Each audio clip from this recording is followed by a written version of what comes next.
and welcome to my bathroom. Today I am working on replacing a shutoff valve for my toilet.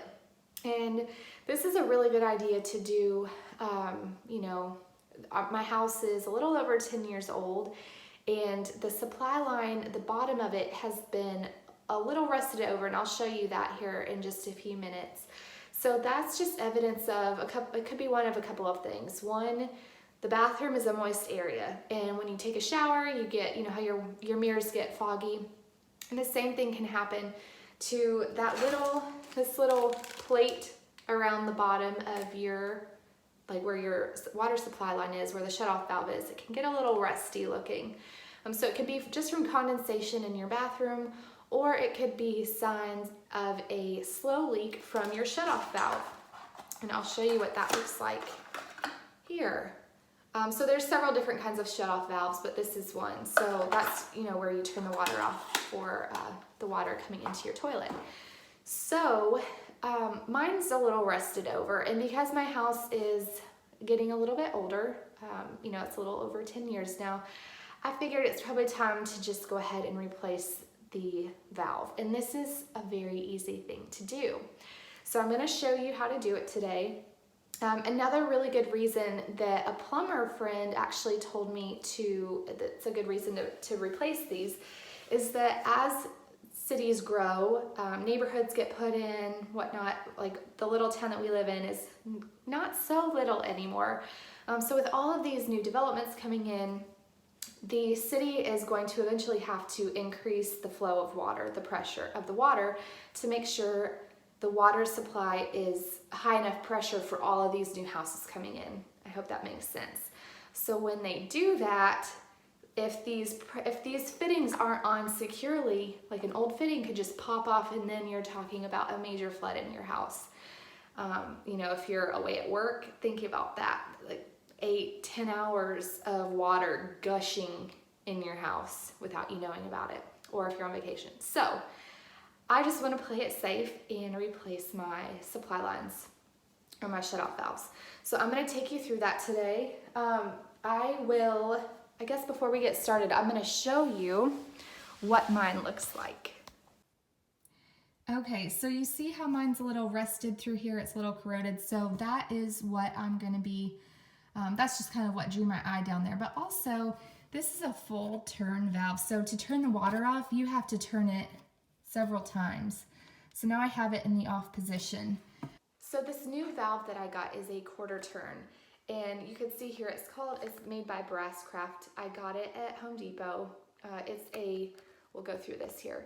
A half inch on the inlet, and then 3/8 inch on the outlet. So there's various different sizes that you'll see of these at the store. And this, you just have to, if you don't know what size plumbing you have coming in, you may just have to buy a couple of them and just take them back, for whichever ones you don't end up using. But we have the 1/2 inch pipes. So 1/2 inch down here at the bottom, which is where the water's coming in, and then 3/8 coming out in the supply line up for the toilet, for the tank. So I really like these a lot because you aren't sitting there turning it multiple times, and it's not just about the convenience, but that's just a lot on your supply line too. So I just like to have as little motion as possible on that line. So these are really nice because it's literally to turn, this is in the water is on when it's pointed up like this, and to turn it, it's just a quarter turn. So that's off. See how easy that is? So it's just less motion on the supply line, and it's faster to get the water turned off if you ever needed it to be turned off. So I actually, for this project, just turning it off at the toilet is not going to be good enough because we're taking this old fitting off. So we have to actually turn the water off, and I'm just going to do it at the main of the house. So I will take you outside and show you how to do that really quickly. Okay, so I'm out here at my water meter, and I just want to show you how this works. So first of all, this is always a good idea to have one of these. This is a water meter key. It's really long and it has this end on it. So you just stick this down in there. You can do this with a wrench or something that you have at home, but it's just easier to have one of these. And if you were to ever have a leak in your house, this would be a really quick way to get your water shut off fast. Okay, so here's my water meter and I have my key. Do you see this little knob here? I'm just going to place my key on there and then turn it to get the water shut off. Okay, so I may be freaking you out with all of me, but I just want to show you one quick thing before we get started, and that is to actually let the water run out of the pipes. So we turn the water off, but there's still water sitting here. So I'm gonna just go ahead and open these up. That way we relieve pressure from the line over by the toilet so that when we pull that open, it's not gonna spray out as much. We'll get a little bit, so you might wanna get a towel to put around the base, but this will take care of most of it. So we have one last thing that we wanna do right before we take the old water shutoff off, and that is flush the toilet, because I'm gonna show you underneath the toilet tank. So the water is coming up from the supply line, let me show you here, up from the supply line to the bottom of the tank. So when we take this all apart, we don't want a bunch of water flushing out. And we'll still get a little bit, but by flushing the toilet, we'll take care of most of what's in the tank, and then you can just have a little bowl underneath to catch the rest.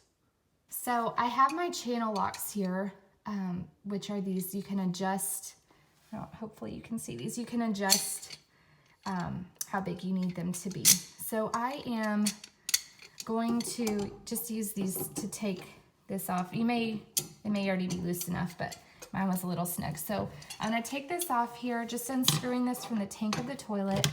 And I have my bowl here ready to catch. See, there wasn't very much since we flushed. But, okay, so I'm gonna go ahead and just take this off because that way it's out of my way.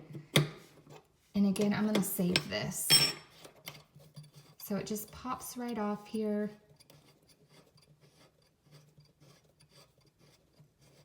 Once you get it unscrewed, of course. Okay, so I'm putting this on the top part of this valve here. Got a little bit of water still dripping off of the toilet. And then I'm putting my channel locks on the bottom. I actually need to adjust those just a little bit. Sometimes it takes a minute to find where you need everything to be. Okay, so I'm hoping I'm gonna be able to get this off without calling my husband in.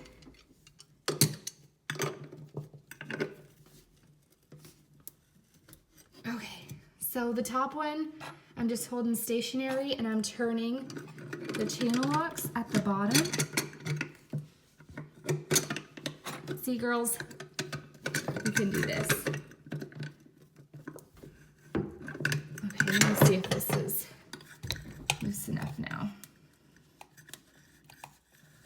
So now I'm just turning it with my hands to separate this. And hopefully, let me take this off here. I'm getting some water, so I'm just gonna soak that up a little bit. So, and that's normal. You know, we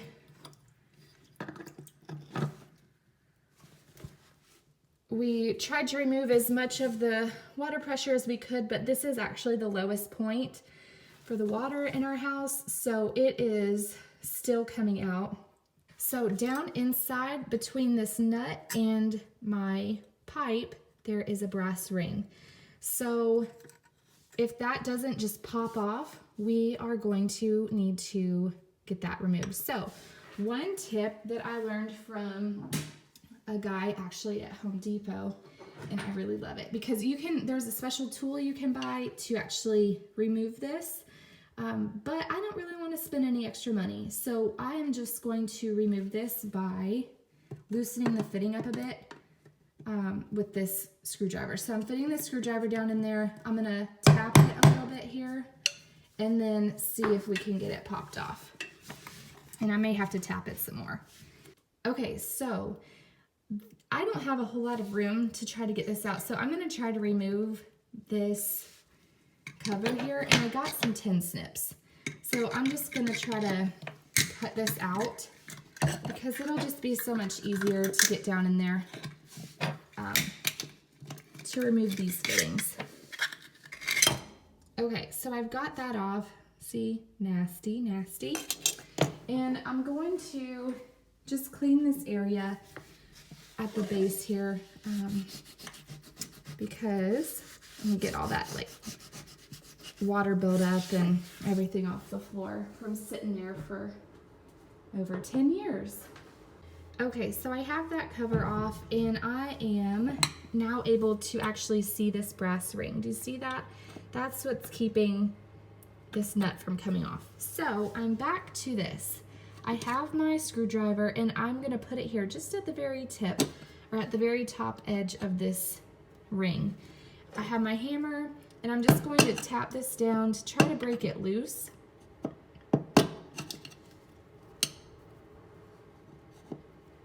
Again, trying to be gentle. Okay, it went down just a little bit. I want to be careful. I want to be careful not to take it down too low because I want to be able to make sure that this thing comes off.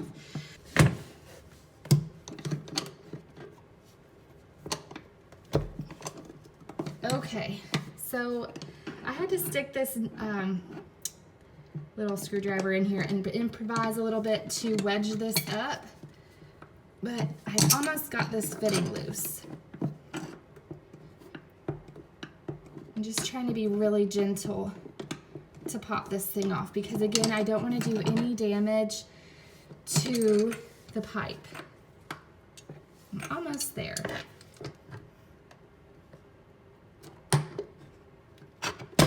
Okay, so we got that off.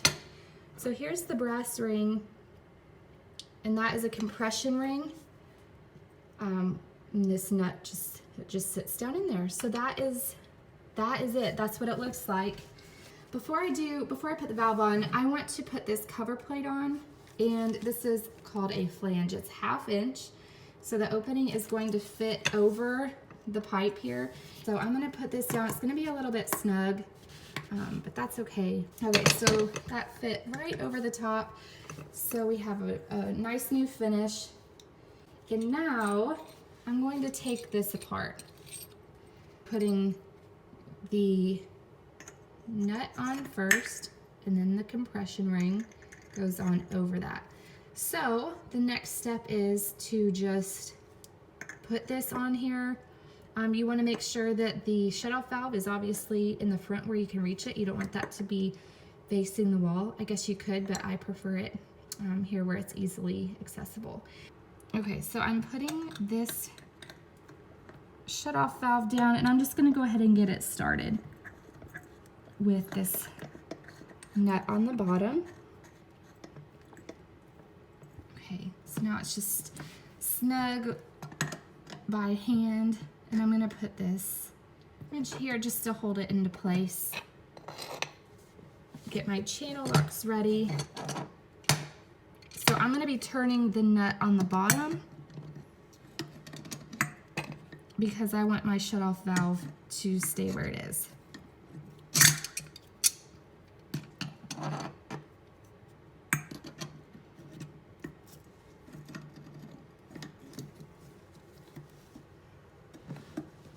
And this, you want to be careful not to go too tight. I know you are so strong.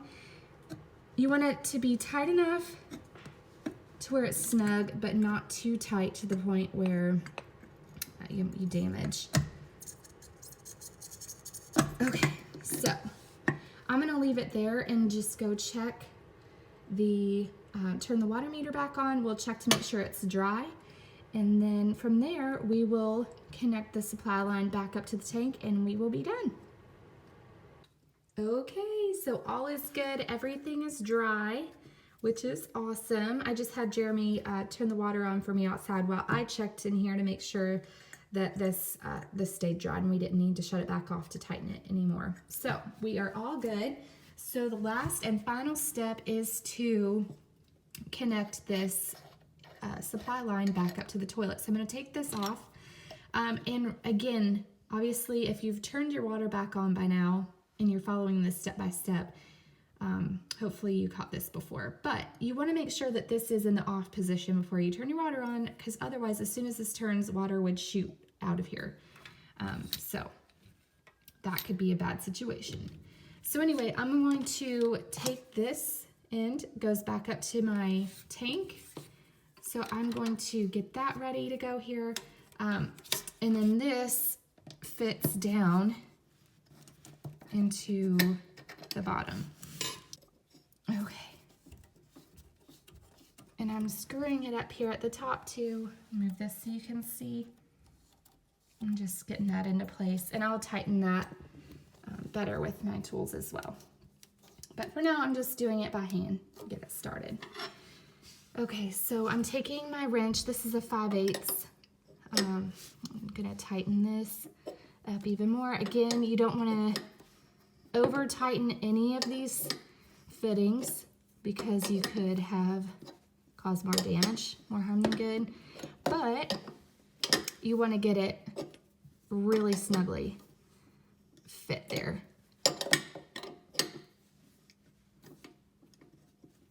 Okay, we're almost there. One time we were changing a toilet, we had retiled our old bathroom floor, and we actually didn't change the toilet, we were just putting it back on, and my husband accidentally over tightened the bolt that held the toilet on, which broke the flange, which was attached to the floor, and that was a massive headache. It ended up being an easier fix than what we thought, but it could have been really bad. So you just always want to make sure that you don't over tighten things. So I'm gonna tighten this up here by the toilet, but other than that, we're good to go. All right, so what do you think? That did not take long at all, did it? Just make sure that you have your tools ready to go. You have everything you need from the store so you don't have to make extra runs, because that's always a pain in the butt.